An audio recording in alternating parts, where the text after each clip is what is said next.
Hi అండి. అందరికీ నమస్కారం. Welcome to my channel. ఈ వీడియోలో ఏపీ ప్రభుత్వ ఉద్యోగులకు మరియు పెన్షనర్లకు డిఏ 3.64% పెరుగుదల అండి. మరి ఎంత బేసిక్ ఉన్నవారికి ఎంత అమౌంట్ పెరుగుతుందో వివరంగా అయితే వీడియోలో తెలుసుకుందాము. సో, వీడియోని అయితే ఎక్కడే గాని స్కిప్ చేయకుండా ఎండ్ వరకు చూసేయండి. అప్పుడే ఇన్ఫర్మేషన్ పూర్తిగా అర్థమవుతుంది. అలాగే ఈ వీడియో చూస్తున్న ప్రతి ఒక్కరు వీడియోకైతే లైక్ చేయండి ఫ్రెండ్స్. వీడియోని తోటి ఉద్యోగ, పెన్షన్ మిత్రులతో అయితే షేర్ చేయండి. కొత్తగా మన ఛానల్‌ని చూస్తున్నవారు ఇంకా ఎవరైనా సబ్స్క్రైబ్ చేసుకున్నట్లయితే వెంటనే మన ఛానల్‌ని సబ్స్క్రైబ్ చేసుకోండి. సో, దీని ద్వారా నేను చేసే లేటెస్ట్ వీడియోస్ అన్నీ మీ వరకు రీచ్ అవుతాయి. ఇక ఆలస్యం చేయకుండా వివరాల్లోకైతే వెళ్ళిపోదాము. ఫ్రెండ్స్ ఇక విషయానికొచ్చినట్లయితే ఆంధ్రప్రదేశ్ ఉద్యోగులకు దీపావళి కానుక అండి. సీఎం చంద్రబాబు నుండి శుభవార్త అయితే వచ్చింది. ఆంధ్రప్రదేశ్ ముఖ్యమంత్రి శ్రీ నారా చంద్రబాబు నాయుడు గారు రాష్ట్ర ప్రభుత్వ ఉద్యోగుల కోసం ఒక తీపి కబురును అందించారు. ఉద్యోగుల వేతనాల్లో గణనీయమైన మార్పు తీసుకొచ్చేలాగా 3.64% డిఎన్ఎస్ అలవెన్స్ పెంపును ప్రకటించారు. ఈ పెంపు నవంబర్ 1, 2025 నుండి అమల్లోకి రానుంది. ఇది దీపావళి పండుగకు నిజమైన బోనాంజా అని చెప్పవచ్చు. డిఏ బకాయిలు మరియు ఎర్న్డ్ లీవ్ చెల్లింపులు.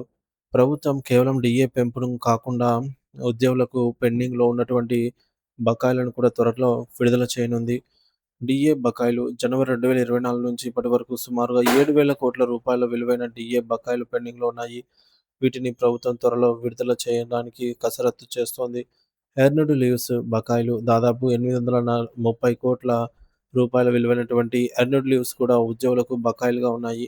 పోలీసు సిబ్బందికి ప్రత్యేక ఊరట.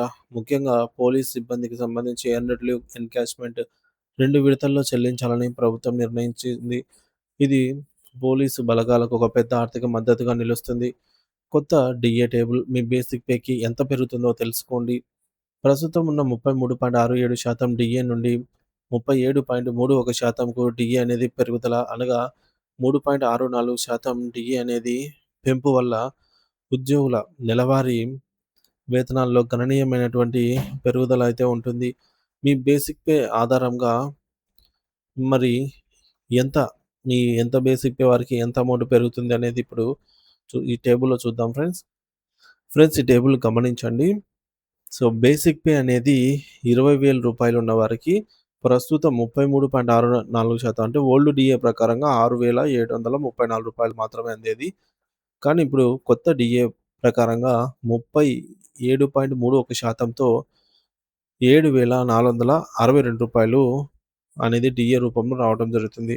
అంటే 20,000 బేసిక్ పే మీద సుమారుగా రూ. 728 అయితే అదనంగా రావటం జరుగుతుందనమాట.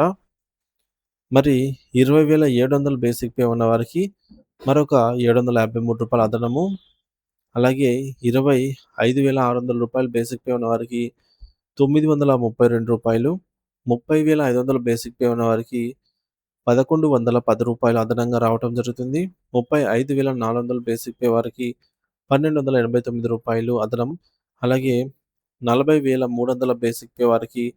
1,467, 45,200 బేసిక్ పే వారికి రూ. 1,645, 50,100 బేసిక్ పే వారికి రూ. 1,824, 55,000 బేసిక్ పే వారికి రూ. 2,002, 60,600 బేసిక్ పే వారికి రూ. 2,206. ఈ విధంగా 65,500 బేసిక్ పే వారికి రూ. 2,384, 70,400 బేసిక్ పే వారికి రూ. 2,563, 75,300 బేసిక్ పే వారికి రూ. 2,741, 80,200 బేసిక్ పే వారికి రూ. 2,919, 85,100 బేసిక్ పే వారికి రూ. 3,098, 90,000 బేసిక్ పే వారికి రూ. 3,276, అలాగే 95,600 బేసిక్ పే వారికి రూ. 3,480, 1,05,000 బేసిక్ పే వారికి రూ. 3,658. సో, ఈ విధంగా వారి వారి బేసిక్ పేని బట్టి అదనంగా డీఏ అయితే రావడం జరుగుతుంది. 3.64% ఈ టేబుల్‌లో అయితే చెక్ చేయగలరు. సో, పైన ఇచ్చిన టేబుల్ ఒక ఉదాహరణ మాత్రమే అండి. మీ బేసిక్ పే ప్రకారంగా ఈ పెంపు అనేది మారుతుంది. ఈ పెంపు ఉద్యోగుల ఆర్థిక స్థితిగతుల్లో గణనీయమైన పెరుగుదలను తీసుకురానుంది.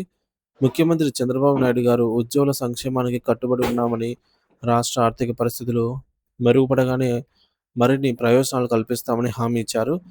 పీఆర్సీ బాధ్యత కూడా తనదేనని, ఉద్యోగులకు అనుకూలమైన నిర్ణయాలు తీసుకుంటామని ఆయన గత సమావేశంలో స్పష్టం చేశారు. ఈ నిర్ణయాన్ని రాష్ట్ర ప్రభుత్వ ఉద్యోగుల్లో నూతన ఉత్సాహాన్ని నింపనున్నాయి. వారికి మరింత మెరుగైన జీవన ప్రమాణాలను అందించడానికి ప్రభుత్వం కృషి చేస్తుందనైతే అర్థమవుతుంది.